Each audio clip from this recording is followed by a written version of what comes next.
Sida lairi mayam sina yellow color gi aduga sina lai gi phi thana bado aduga bell laire sina diya orange gi candle thana bako aduga sida no orange color gi ma laire dudi mayam horen si se sema sara kanda mu uchara age ko le si thangkala mo ada Kisalo katito. Jiki bell to sida yale.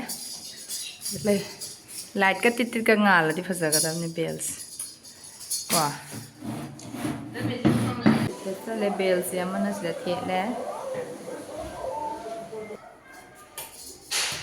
Sayda di smalin tarakan.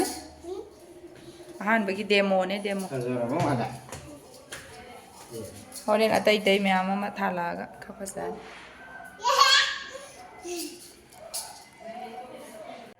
Laigi kolik mayam se phengto gi mayam horen lai khorim na bako sigi champra sina si arang jingje phajana phengdarage ai hi lai parin shemba lore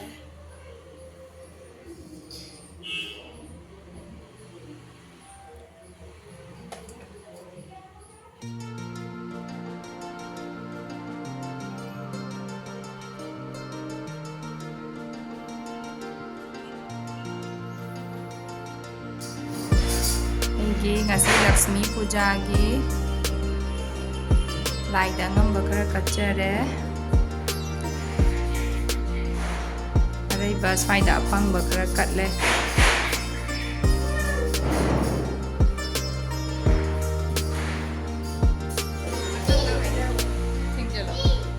Happy Diwali mayam